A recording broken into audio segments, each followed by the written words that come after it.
Welcome to the Case Files. The Canadian West Coast, a landscape of majestic mountains and endless highways, often draws those seeking adventure, freedom, and the open road. But for travelers, the open road holds the promise of both liberation and danger. In the fall of 1983, two young German tourists, Andrea Scherpf and Bernd Göricke, were hitchhiking across Western Canada. They were on an adventure that would tragically end in the isolated stretches of British Columbia. Their final act was an act of trust. On or about October 3rd, they accepted a ride in a worn 1960s Chevrolet pickup truck near the small town of Chetwynd. The unidentified driver of that vehicle shattered their journey, their dreams, and their lives. Their murder is a horrific unsolved mystery, a case defined by a series of chilling facts, a decade of injustice against the wrong man, and a secret confession, carried by a haunted man, all centered on the desolate corridor of Highway 97. This is the file on the Chetwynd Murders. As always, my name is Cody. I run this channel with my partner Katie. Welcome or welcome back to the Case Files.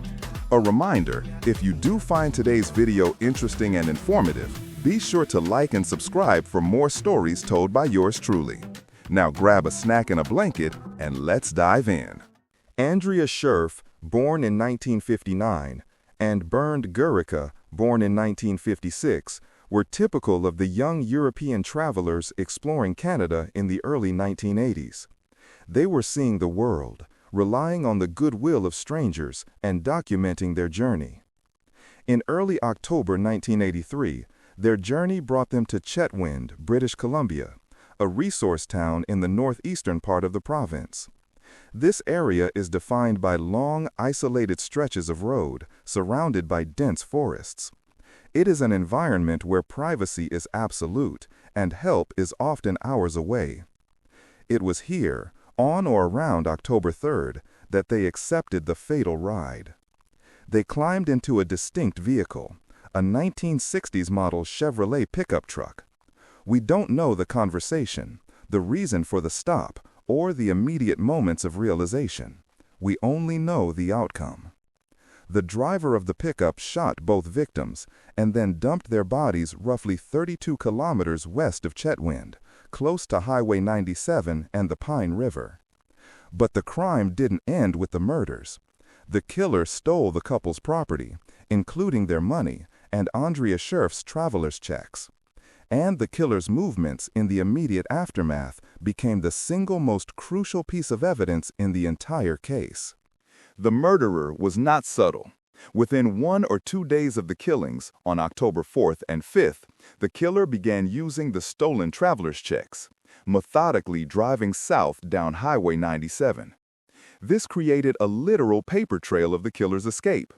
Police were able to trace the use of 5 of Andrea Scherpf's checks, as the killer stopped to buy gasoline in 5 distinct locations: Prince George, Quesnel, Macleese Lake, Lac La Hache, and 100 Mile House. This trail confirmed 2 things. First, the murders had happened quickly, on the night of or shortly after October 3rd. Second, the killer was a local, likely familiar with this specific route, and driving a vehicle that required constant refueling. Meanwhile, the bodies of Andrea Scherpf and Bernd Göricke were discovered on October 6th.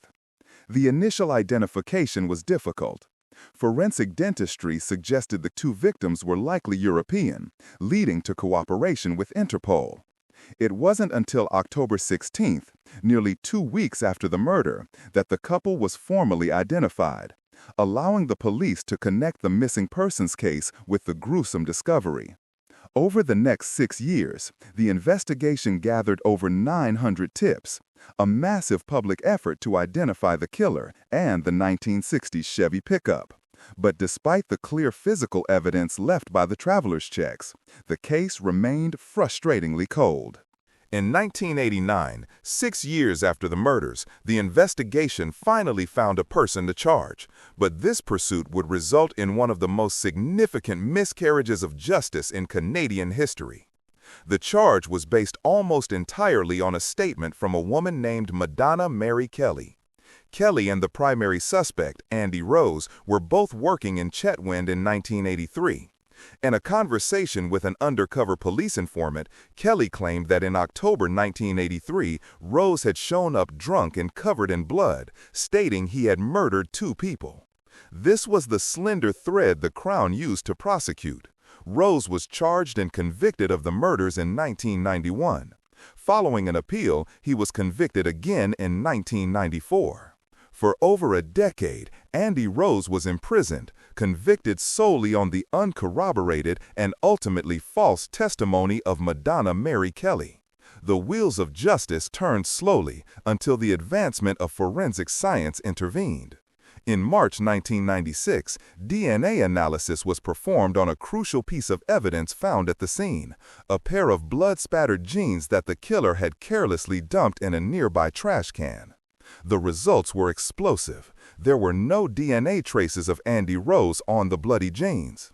The key piece of forensic evidence directly contradicted the conviction. Rose was released on bail in 1998, but the RCMP were not finished.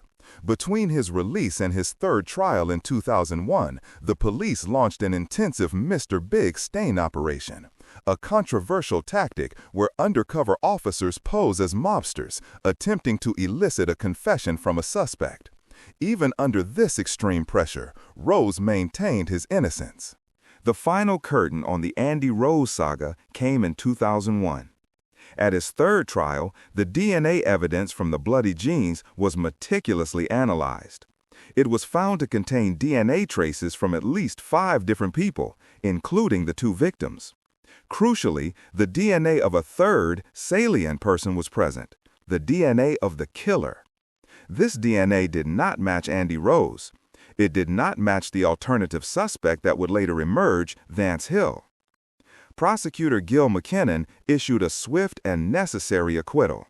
Andy Rose was officially exonerated, having spent almost 10 years incarcerated for a double murder he did not commit. The systemic failure was complete.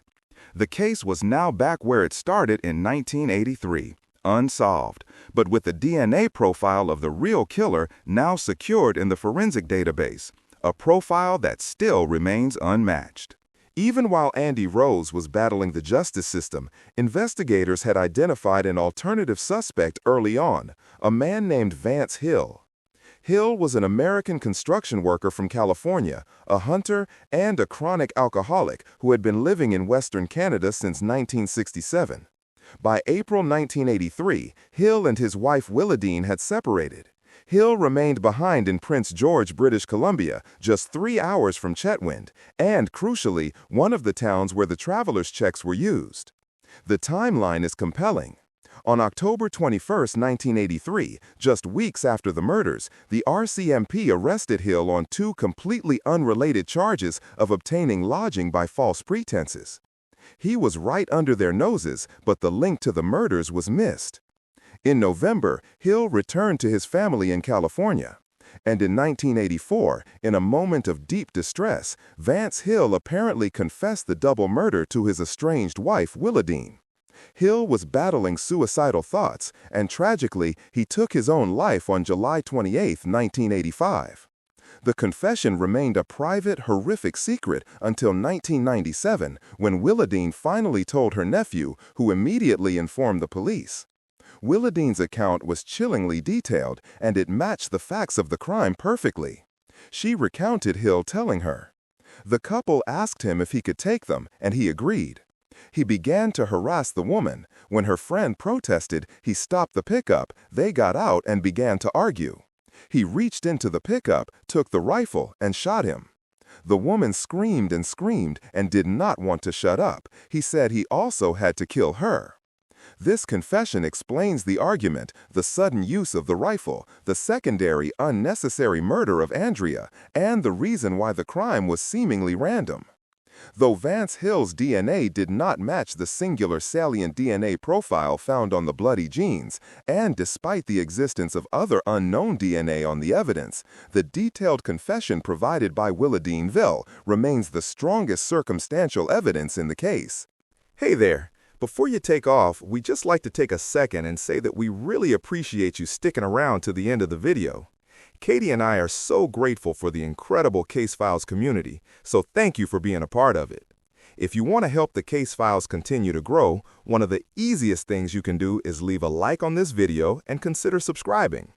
Be sure to hit that notification bell as well and select all notifications to stay up to date with our latest releases. We want you to know that we truly appreciate every like, sub, share, and comment that you send our way. Once again, thanks so much, and we hope to see you soon.